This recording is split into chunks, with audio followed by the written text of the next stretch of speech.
everyone, welcome to Live English and Current Affairs. Nenu mi Vamshi Krishna. Let us discuss today regarding the simple future tense and its structure and how the sentences can be framed by using this simple future tense and how it will be important for the competitive exams. So actually, this tense is used to talk about the future course of an action. Though the future will not be in our hands like the past. అంటే ఏంటంటే గతం ఎలాగో గడిచిపోయింది, మనము పోయిన కాలాన్ని వెనక్కి తీసుకురాలేము, గతంలోకి వెళ్ళి మళ్ళీ మనం అప్పుడు పూర్తి చేసినటువంటి పనులని చేయడం అయితే సాధ్యం కాదు. అదే విధంగా భవిష్యత్తు ఎలా ఉండబోతున్నది కూడా మనకైతే తెలియదు. So we do not know that how our future is going to be. అయినప్పటికీ మనము భవిష్యత్తు గురించినటువంటి ఆలోచనలు అయితే చేస్తాం. సో ఫ్యూచర్ లో మనం ఏం చేద్దాం అనుకుంటున్నాం అనేది లెక్కలు వేసుకుంటాం. సో నేను ఇది చేస్తాను అది చేస్తానని కొన్ని రిజల్యూషన్స్ అయితే ఫ్రేమ్ చేసుకోవడం జరుగుతుంది. ఎవరైనా కలిసినా కూడా మనం చెప్తాము, నేను నెక్స్ట్ ఇది చేస్తాను అది చేస్తానని చెప్తాం. లేదంటే ఎవరైనా మనల్ని కలిసినా కూడా వాళ్ళు మనల్ని క్వశ్చన్ అడుగుతారు, నెక్స్ట్ ఏంటి అని. మనకు ఈ నెక్స్ట్ ఏంటి అనే దానిపైన టాలీవుడ్ హీరో నటించినటువంటి ఒక మూవీ నేను లోకాన్ని కూడా ఉంది. అందులో హీరో నాని గారు నటించారు. చాలా అద్భుతంగా ఒక పాటను కూడా నెక్స్ట్ ఏంటి అని చిత్రీకరించడం జరిగింది. అంటే మనం ఎవరినైనా కలిసినా కూడా నెక్స్ట్ మీ ప్లాన్స్ ఏంటి, నెక్స్ట్ ఏంటి, ఇంకేంటి సంగతులు. సో ఈ విధంగా మనమైతే డిస్కస్ చేయడం జరుగుతుంది. ఆ క్వశ్చన్ ఎలా అడుగుతారు అన్నది ఇప్పుడు చూద్దాం. What will you do next year, లేదా what will you do tomorrow, what will you do afterwards. So ఈ విధంగా అయితే క్వశ్చన్స్ అయితే జనరల్ గా ఇంగ్లీష్ లో మనం అడగవచ్చు. మరి ఈ ఫ్యూచర్ సంబంధించినటువంటి అంశాలని మనం 4 టెన్సుల ద్వారా చెప్పొచ్చు. అవి simple future tense, future continuous tense, future perfect tense and future perfect continuous tense. అయితే ఇప్పుడైతే సాధారణంగా ఫ్యూచర్ ని ఒక ఫ్యాక్ట్ గా బేస్ చేసుకుని మనము చెప్పే అంశాలన్నీ కూడా ఈ సింపుల్ ఫ్యూచర్ టెన్స్ లో అయితే చెప్పడం జరుగుతుంది. మరి దీని స్ట్రక్చర్ ఎలా ఉంటుందో ఇప్పుడు చూద్దాం. Subjects, so generally subject may be a noun or pronoun, and the helping verbs are used here will or shall. So here shall generally we use it with I or we, and will can be used with any person, whether it may be first person, a second person or third person. And then we use the verb form 1, that is present form of the verb, and object. And ఇక్కడ మన simple present tense కి simple future tense కి difference ఏంటంటే అక్కడ only verb form 1 use చేస్తాము. అంటే sentence లో ఎలాంటి హెల్పింగ్ వర్బ్స్ యూజ్ చేయము. అయితే ఇక్కడ మనము ఈ వర్బ్ ఫార్మ్ 1 కి ముందు ఇక్కడ విల్ లేదా షెల్ అనే హెల్పింగ్ వర్బ్ అయితే యూజ్ చేస్తాం. అసలు దేన్ని హెల్పింగ్ వర్బ్ అనాలి, దేన్ని మెయిన్ వర్బ్ అనాలంటే మనకు ఒక సెంటెన్స్ లో మెయిన్ యాక్షన్ తెలియజేసే వర్డ్ ని మెయిన్ వర్బ్ అంటాము. అదే విధంగా ఆ వర్డ్ కి సపోర్ట్ గా ఉన్నటువంటి వర్బ్ ని హెల్పింగ్ వర్బ్ అంటాం. For example, we will know RBI next monetary policy results on October 2nd, 2025. So October 2nd అనేది గాంధీ జయంతి ఇంకా రాలేదు. సో ఇది ఫ్యూచర్ సంబంధించినటువంటి టైం ఫ్రేమ్. సో ఈ సమయంలో మనకు ఆర్బీఐ యొక్క నెక్స్ట్ మానిటరీ పాలసీ రిజల్ట్స్ అయితే తెలుస్తాయి. అంటే ఇక్కడ నో అనేది తెలిసేది. సో ఇక్కడ తెలుపుట అనే యాక్షన్ ని సూచించే వర్డ్ కాబట్టి మనం దీన్ని మెయిన్ వర్బ్ అంటాం.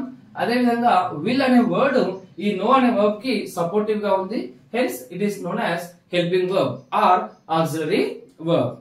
సో అదే విధంగా ఇంకొక ఎగ్జాంపుల్ చూసినట్లయితే he will meet the CM of Telangana tomorrow.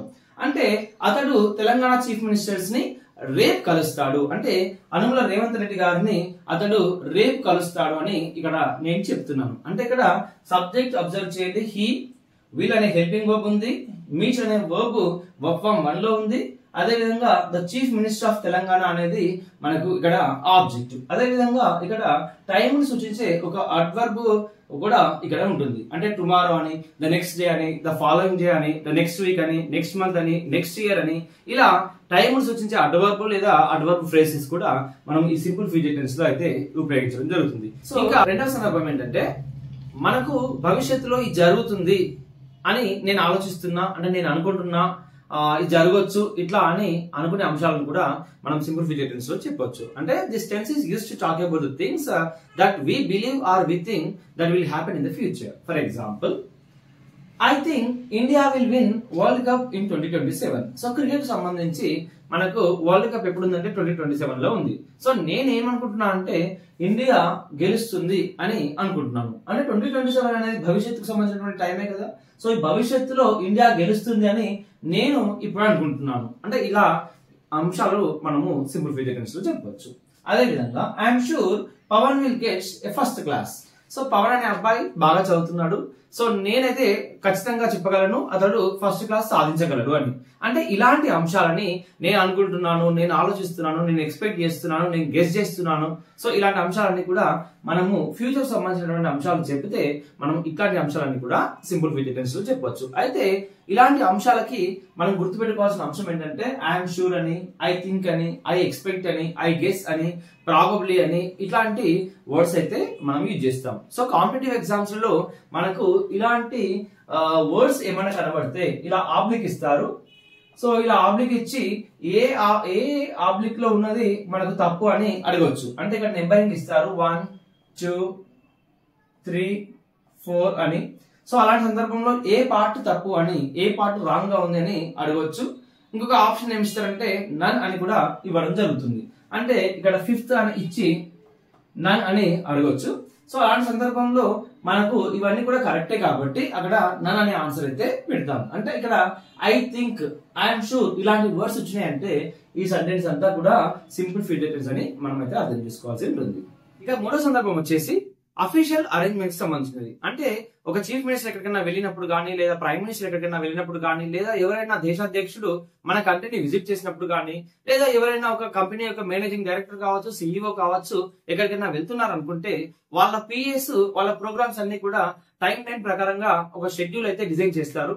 So ఇలాంటి అంశాలన్నీ కూడా అంటే అఫీషియల్ అరేంజ్మెంట్స్ సంబంధించిన కూడా మనం ఈ సింపుల్ ఫ్యూచర్ టెన్స్ ద్వారా చెప్పడం జరుగుతుంది. For example, Donald Trump will arrive at the airport at 8 a.m.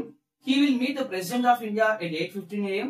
and will then attend the performance of our army. అంటే ఇక్కడ అమెరికా అధ్యక్షుడి యొక్క అఫీషియల్ పర్యటనకు సంబంధించినటువంటి వివరాలు అయితే సింపుల్ ఫ్యూచర్ టెన్స్ ద్వారా చెప్పడం జరుగుతుంది. సో ఈ విధంగా the things that will take place in the future ఇట్లాంటి అంశాలన్నీ కూడా మనం సింపుల్ ఫ్యూచర్ టెన్స్ ద్వారా సాధారణంగా చెప్పడం జరుగుతుంది. అంటే ఫ్యూచర్ కి సంబంధించినటువంటి ఏదైనా యాక్షన్ సంబంధించిన అంశాలే కావచ్చు, లేదా మేము ఫ్యూచర్ లో ఇలా జరగవచ్చు అని అనుకునే అంశాలే కావచ్చు, లేదా అఫీషియల్ ప్రోగ్రామ్స్ కి సంబంధించిన అంశాలే కావచ్చు, మనం ఈ సింపుల్ ఫ్యూచర్ టెన్స్ ఉపయోగించి చెప్పడం జరుగుతుంది.